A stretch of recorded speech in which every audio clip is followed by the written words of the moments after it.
Who are you right now? Before you answer, before the mind rushes in with a name, a job, a history, a list of worries. Who are you? Just be here. Feel the breath, this subtle movement, in and out. This is the anchor. This is the truth of this very moment.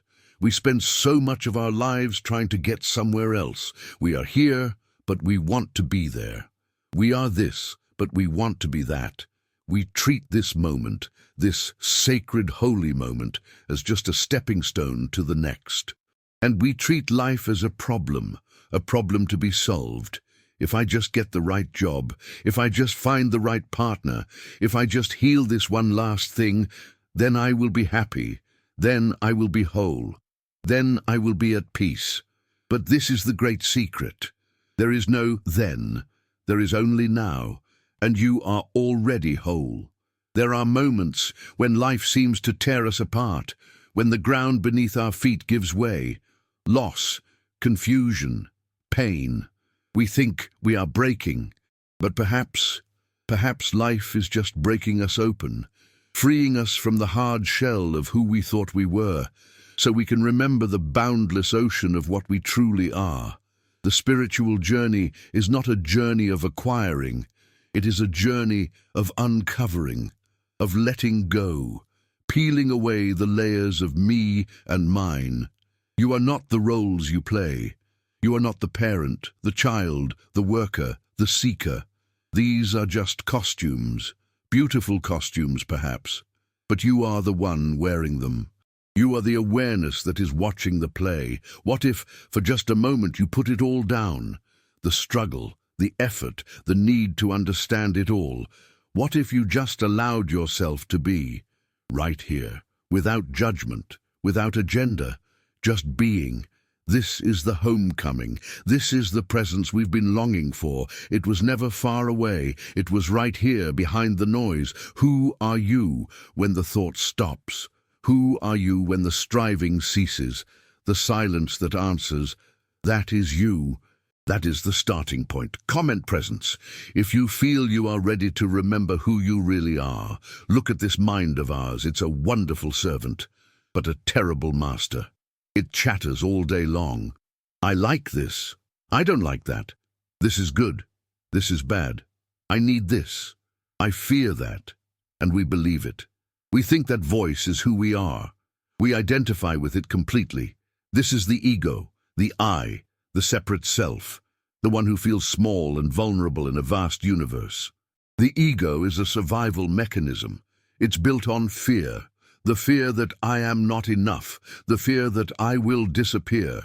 And so it spends all its energy trying to build walls, trying to control the world, trying to gather possessions, status, experiences, all to prove that it exists, that it is real. But it is not an enemy. It is not something to be destroyed. That would just be more war, more I trying to defeat me. No. We look at the ego with compassion. We see it for what it is. A passing cloud in the vast sky of awareness. A role that we are playing. When you go to the movies, you might laugh, you might cry, you might grip the seat in suspense. But a part of you always knows it's just a movie. You are the audience. Can you watch your own mind this way? Can you watch the drama of yourself with this much lightness? When fear arises, you can say, fear is visiting. When anger comes, you can say, hello, anger, I see you. You don't become the anger. You don't become the fear. You become the space that holds it all, the loving awareness that allows it all to be.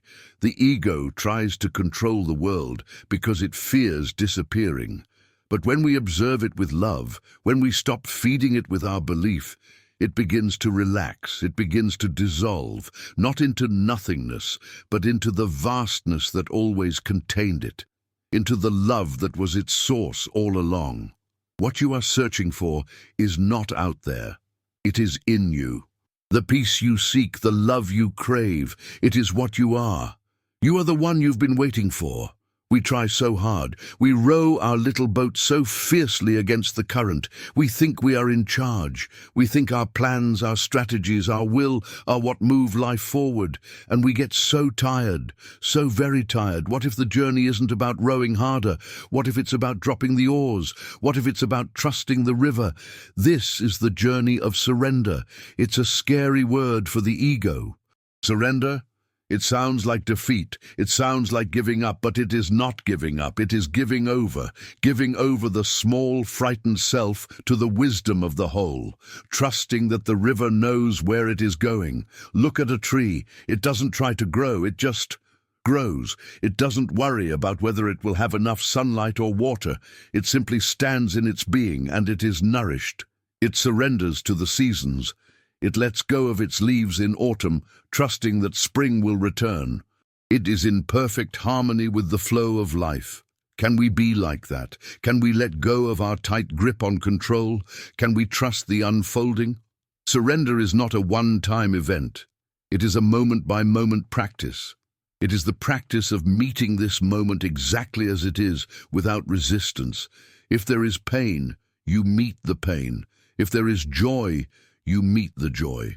If there is confusion, you meet the confusion. You stop arguing with reality, and in that non-argument, there is peace. An incredible, profound peace. What sobra when the control disappears? What remains when you stop trying to manage everything? Presence, life, itself, raw, unfiltered, and perfectly unfolding. You stop being the problem solver and you become the dance. You merge with the flow. The you that was separate dissolves into the river, and you realize you were the river all along. If this message resonates with what is most true in you, subscribe and walk with us on this journey of consciousness. We have been taught that love is something we get, something we must find, something we earn. We look for it in another person, in a great achievement, in a perfect moment. We chase it, we hold on to it, we mourn its loss. This love is conditional, it is an emotion, it comes and goes. But there is another love, a deeper love. This love is not an emotion. It is a state of being. It is our very nature. It is the fabric of the universe. It is the space between the stars and the silence between the thoughts. This love is not something you do. It is what you are. You don't find it. You return to it. When you look with the eyes of the ego, you see a world of separation. Me, you, this, that, us, them, a world of fragments, all competing, all separate. But when you look with the heart, when you quiet the mind and look from that deep place of stillness, the walls dissolve, the separation vanishes. There is no more I and other, there is only the one. There is only love recognizing itself in different forms. You look at the tree, and you are the tree. You look at the person across from you, even the person who challenges you, and you see the same light, the same consciousness. You see God looking back at God. You see love meeting love. This is not sentimental. This is the most profound truth. You are not in the universe. You are the universe. The love you have been seeking is the love that is breathing you. Is love something you feel, or is it what you are? When you act from this place, you don't need to try to be compassionate. Compassion is the natural expression of seeing no separation. You don't need to try to forgive. Forgiveness is the natural result of understanding. You simply become a vehicle for love. You become a presence that heals simply by being. You become a mirror, reflecting back to everyone you meet the love that they are too. Shh. Listen, not with your ears. Listen, with your whole being. What do you hear? Underneath all the noise, under the traffic, under the voices, under the incessant chatter of your own mind, there is a silence, a deep, vast, living silence. This silence is not an absence of sound. It is the space where all sound happens. It is the canvas for the painting of life. We are afraid of silence. We fill every moment with noise, with music, with talk, with distraction, because in the silence we meet ourselves, And the ego is afraid of that. It's afraid it will dissolve in that vastness, and it will, and it is beautiful. Go into the silence, sit with it, breathe with it. At first, the mind will scream. It will bring up every list, every worry, every memory. This is boring. This is a waste of time. Just notice. Let the thoughts come. Let them go. They are just clouds. You are the sky. Stay with the silence. And slowly, slowly, a shift happens. You are no longer the one listening to the silence. You are the silence. You are the awareness, the pure, peaceful, changeless space in which the whole world arises and fades.